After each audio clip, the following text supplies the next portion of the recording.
Welcome to another edition of the Hurry Up. I'm your boy Adam. Let's go.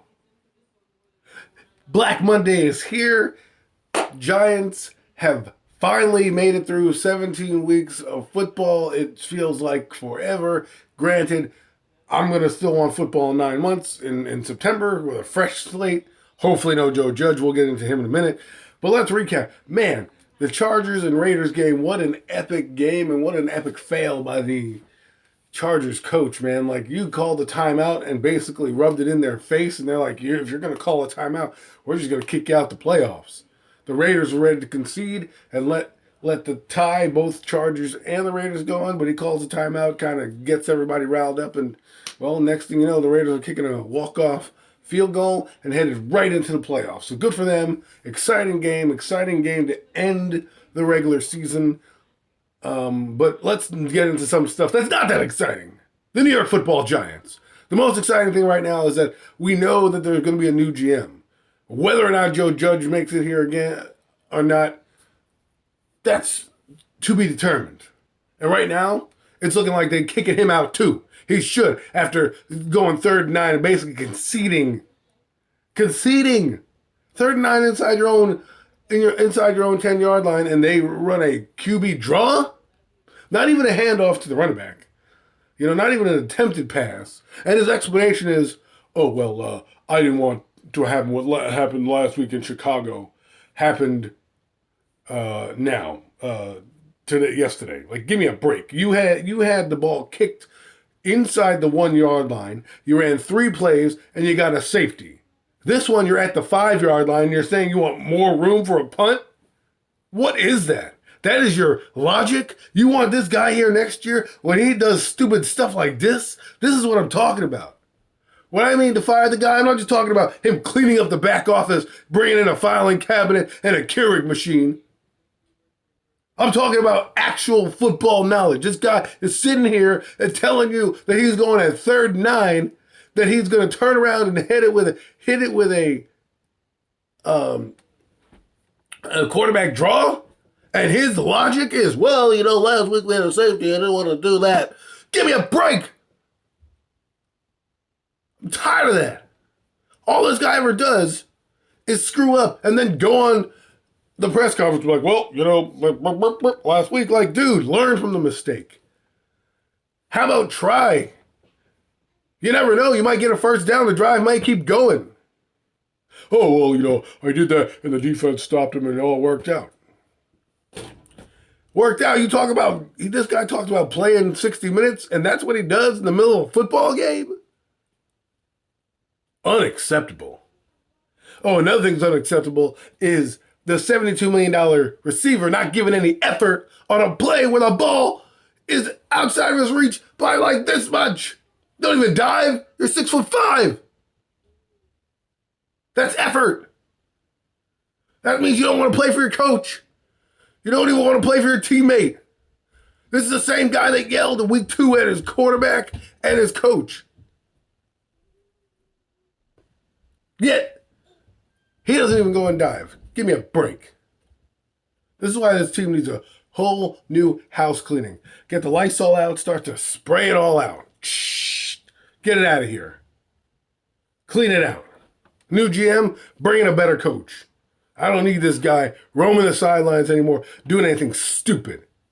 Turning around, giving the ball at 3rd and 9, just a give-up play. It's not like, come on. It's not like at the end of the game. You're in the middle of a freaking football game. And that's what you think? What if it didn't work out? What if they went down there and scored? You lucked out because the Washington Redskins stink. Or Admirals or Commanders, whatever the heck their dumb name's going to be. And they even said in the game that Ron Rivera gave those boys bulletin board material because Joe Judge's loose lips sinking his own dang ship. This guy needs to get out of here.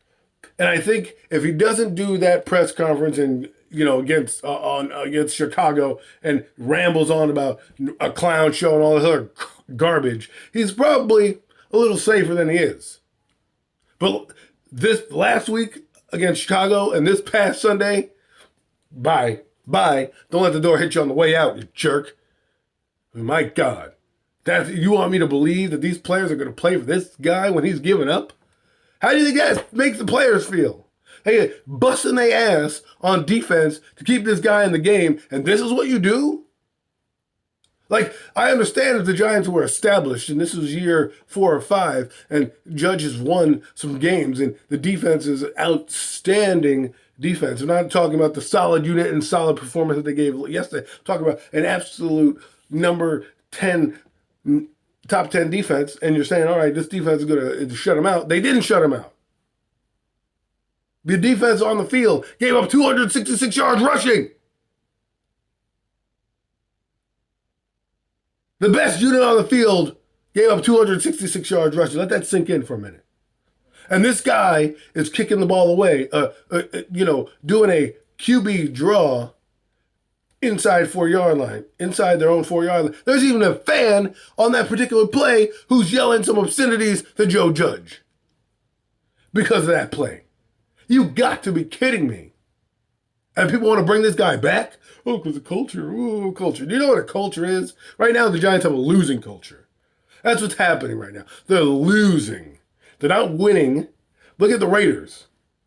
They went through so much adversity, and they're in the playoffs. That's how you build something. That team hasn't been in the playoffs in years. They went through adversity, ups, downs, trials, and tribulations throughout the entire season, and they have made it to the playoffs with an interim head coach. They had a lot more drama going on. They could have easily folded their tents and took their stuff and left. No, what did? They kept fighting. We talk about fighting. The Giants are still fighting for Joe Judge. Give me a break. Give me a break. Fighting for Joe Judge. They're not fighting for Joe Judge. They're not even fighting for their own teammates.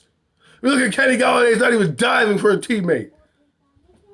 And then you got Darius Slayton makes a catch. Where have you been for the last 7.5 weeks? Oh, then you catch it and make a bow and looking at the end. Give me a break, guy. Go out, get the ball to the ref, and go back there and do something. Bowing down. You're lucky. They had a breakdown in coverage because they lost their starting corner. The guy jumped the short route, and you snuck in there and made a catch. It would have been even worse if you dropped it, like you did in Washington, you bum. This guy. I mean, you want to talk about a team. They're running the football. Both Devontae Booker and Saquon Barkley end up with almost the same amount of yardage. And there's 17 games.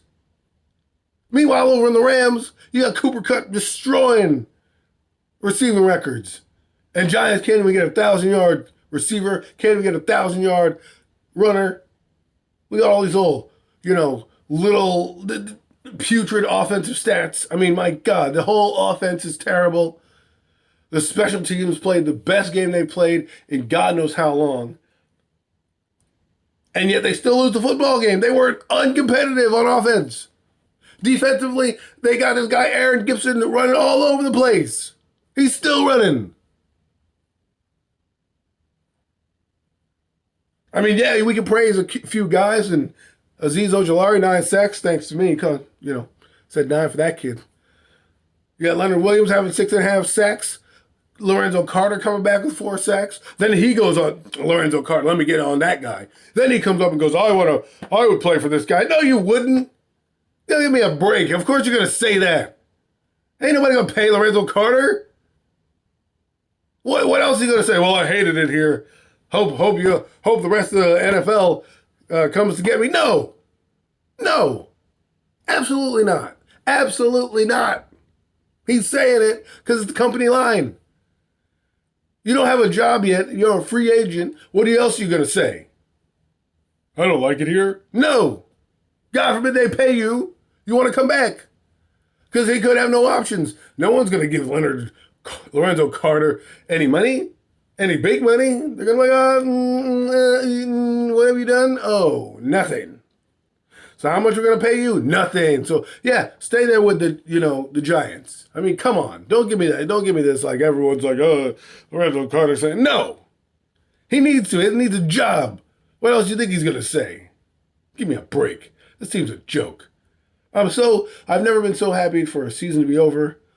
And I know that in 3 weeks when, the combine, the Senior Bowl is going to be happening and the playoffs are going to be winding down, I know I'm going to be getting that urge to get, football back. And it's going to be a long off season for the Giants. Hopefully one of new beginnings.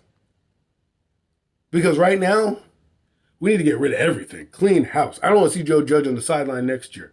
And everyone's going to be like, oh, you're going to pick. I don't know. There's Dan Quinn's out there. There's Mike Zimmers of the world. There's going to be other coaches that possibly get fired. If Pete Carroll's fired, I'll bring him here too, as well. You know what I mean? If people are going to sit here and say, well, we need a new coach and I'll only fire a Judge for this. No, the guy deserves to be fired regardless. Should be a vacancy right now. They should be taking applications because this guy is not cut out for a head coach right now. In a few years, let him go back. Let him become another coordinator with New England. Let him build back up his resume. He has failed here, and then let him go. I don't want to see him another year and have him be a failure, and we be sitting here doing the same thing, but this time we'll be cutting the coach instead of the GM. So now you got to bring in a whole new other guy when you could have just brought them in together. Look at John Lynch and Kyle Shanahan. Men are in the playoffs. Look at them. They were up when they came in. Then they went down in 2020. And then they rebuilt it back up and now they're in the playoffs. I'm just saying, that's how it should be done. That team was terrible. They brought in their guys. They've had some ups, some downs, a Super Bowl appearance, some trials and tribulations because of injuries in 2020. And here they are. They're back. They're back. And they're in the playoffs, and they played one of the best games of the year against the Rams. Yet here we are, the New York Giants. We can't even get out of our damn way because some guy brings a Keurig machine and fixes a filing cabinet. But it's the end of the year, folks. Every one of you get a filing cabinet. You get a filing cabinet. You get a filing cabinet. Great job. 4-13. It's funny. I was talking to people, and mathematically, 6 usually is greater than 4. But some people in the Giant realm who want to keep Joe Judge or think he deserves to be here long term think in Giant mathematics that 4 is greater than 6. Now, if 4 is greater than 6, we will see Joe Judge back here next year. If 6 is greater than 4, see ya. Bye-bye. We'll find out. 4-13 equals progress, people. Remember that. Remember that when you're sitting there and you're watching the offseason, like, man, what a great year the Giants had. They won 4 out of 17 games. Whoa. Wow. That's progress, man. What coach was that? What coach was that? Man, I hope we bring that guy back. 4-13. We went from 6-10 to 4-13. Man, this offense was the greatest to watch every week. This guy's a dumbass. It sits there, and it's not just yesterday's calls. It's calls throughout the season. And another thing, who the heck is calling timeouts with 4 minutes to go in the game when the game is over? What, you just thought, oh, well, I have timeouts, let me burn them. For what? You're not close. You're not going to get the ball back. Stop wasting our time prolonging this game with timeouts that are useless. Thank God we don't have to see this team for another 9 months on the field, and hopefully we won't have to see Joe Judge on the field anymore for this organization. John Mara, do the right thing. This has been the Hurry Up. I'm out. See you guys next week when we recap the first round of the playoffs. Look out for Premium Hits Tonight. It's a podcast I do with Zion Zenith and Mac the Giant Fan. Should be good. We're going to have a whole ton of topics out there to talk about. Not just Joe Judge and his, debauchery. We'll talk about all the Black Friday dealings going on. It should be a fun show. Look out for it, 9 o'clock today. 9 o'clock on Mondays, live. I'm your boy Adam. Peace.